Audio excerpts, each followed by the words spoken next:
Em nome do Pai, do Filho e do Espírito Santo. Amém. Meus irmãos, bom dia, que a paz e o amor de Cristo esteja presente na vida de cada um de vocês que nos assistem pelo nosso canal Palavra da Salvação.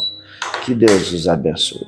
Queridos irmãos, hoje é sexta-feira, chegamos ao último dia do mês, dia 28 de fevereiro de 2025. E hoje quero mandar um abraço para as pessoas que deixam seus comentários aqui no nosso canal Palavra da Salvação.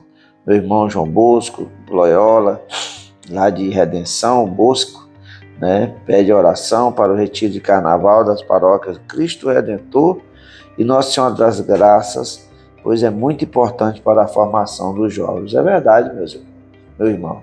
Tirar as crianças desse ambiente de carnaval é essencial. E muitas conversões saem desses retiros de carnaval. Então, que Deus possa abençoar. Aqui em Xinguara também teremos o nosso retiro de carnaval. Que Deus possa abençoar os retiros de carnaval da igreja para os jovens em todo o Brasil.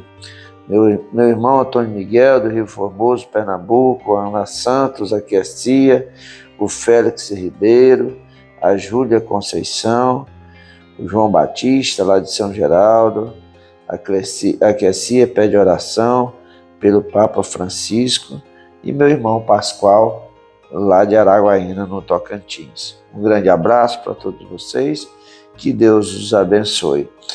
E o Evangelho de hoje é de São Marcos, capítulo 10, versículo do 1 ao 12. Naquele tempo, Jesus foi para o território da Judéia, do outro lado do Rio Jordão. As multidões se reuniram de novo em torno de Jesus, e ele, como de costume, as ensinava. Alguns fariseus se aproximaram de Jesus para pô-lo à prova. Perguntaram se era permitido ao homem divorciar-se de sua mulher. Jesus perguntou: "O que Moisés vos ordenou?" Os fariseus responderam: "Moisés permitiu escrever uma certidão de divórcio e despedi-la." Jesus então disse: "Foi por causa da dureza do vosso coração que Moisés vos escreveu este mandamento. No entanto, desde o começo da criação, Deus os fez homem e mulher. Por isso o homem deixará seu pai e sua mãe, e os dois serão uma só carne. Assim já não são dois, mas uma só carne. Portanto, o que Deus uniu, o homem não separe." Em casa, os discípulos fizeram novamente a pergunta sobre o mesmo assunto. Jesus respondeu: "Quem se divorciar de sua mulher e casar-se com outra, cometerá adultério contra a primeira. E se a mulher se divorciar do seu marido e se casar com outro, cometerá adultério." Palavra da salvação, glória a vós, Senhor. Queridos irmãos, o Evangelho de hoje é muito importante para cada um de nós. E era um Evangelho que, assim que eu comecei a gravar os Evangelhos diariamente, era um Evangelho que eu não gostava de meditar, por causa da minha vida passada, de alguns casamentos, e era uma coisa que eu não me sentia à vontade para pregar. Mas hoje eu me sinto à vontade de pregar sobre esse tema do Evangelho de hoje. E nós vemos que os fariseus sempre se aproximam de Jesus, não para escutá-lo ou para mudá-la de vida. Os evangelistas, sempre quando Jesus tem um embate com os fariseus, ele vai deixar bem claro que é para pôr Jesus à prova, para ver o que Jesus vai dizer contra a lei de Moisés. Jesus mesmo disse que não veio para abolir a lei, mas para dar pleno cumprimento. E assim vão perguntar para Jesus, se era permitido divorciar da sua mulher. E Jesus vai perguntar: "O que Moisés ordenou?" Os fariseus responderam que Moisés permitiu escrever uma certidão de divórcio e despedi-la. Jesus disse: "Isso foi por causa da dureza do vosso coração que vos escreveu este mandamento. No entanto, desde o começo da criação, Deus os fez homem e mulher. Por isso o homem deixará seu pai e sua mãe, e os dois serão uma só carne. Assim já não são dois, mas uma só carne. Portanto, o que Deus uniu, o homem não separa.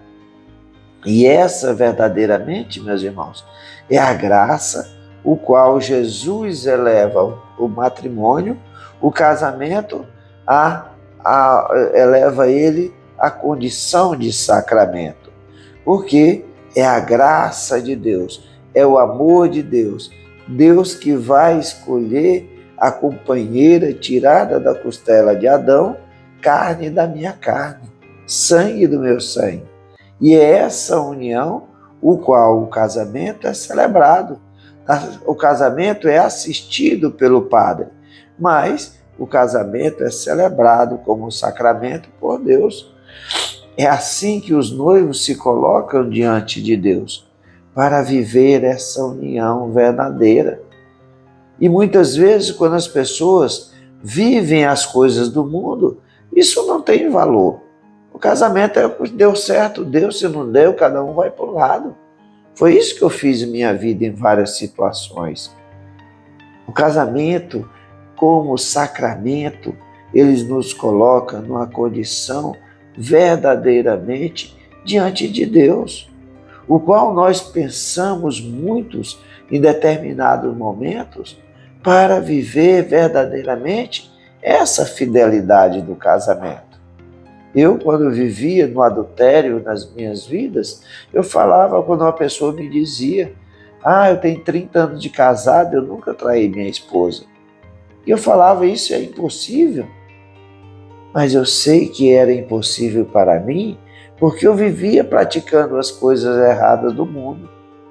Mas hoje que eu caminho, os caminhos do Senhor, tento caminhar cada dia da minha vida, eu sei que sozinho você realmente não consegue, mas por Cristo é que nós conseguimos manter a fidelidade do nosso casamento.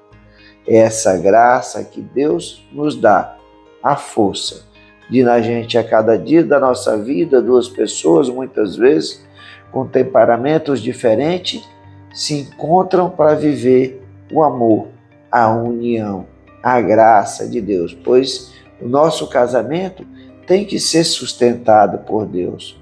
Um casamento que se vive longe de Deus é um casamento que ele está fadado ao fracasso. Mas quando nós verdadeiramente colocamos Deus como centro do nosso casamento, nós vivemos essa graça e essa maravilha. O casamento já não é um sacrifício, mas é um sacramento, verdadeiramente o sacramento se torna essa essência do amor. Por isso, meus irmãos, que nós vivemos essa graça do que Deus uniu, o homem não separa. Mas nós vamos ver que Jesus vai continuar dizendo que quem se divorciar da sua mulher e casar com outra, cometerá adultério contra a primeira. E se a mulher divorciar do seu marido e casar com outro, cometerá adultério. As palavras de Jesus não é só para o seu tempo. As palavras de Jesus é de ontem, hoje e sempre. Portanto, meus irmãos, essa é a graça de Deus.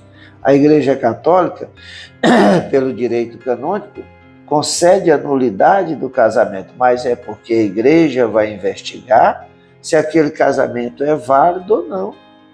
E assim dá-se a nulidade, porque não há divórcio na Igreja Católica.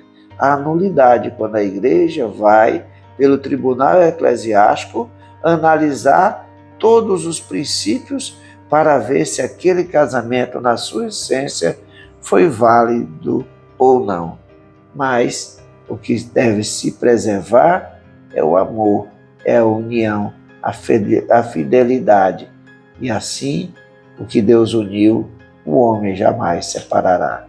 Louvado seja nosso Senhor Jesus Cristo, para sempre seja louvado. Meus irmãos, que a paz, o amor de Cristo esteja presente na vida de cada um de vocês. Que Deus nos abençoe, em nome do Pai, do Filho e do Espírito Santo. Amém. Um bom dia a todos, que Deus os abençoe.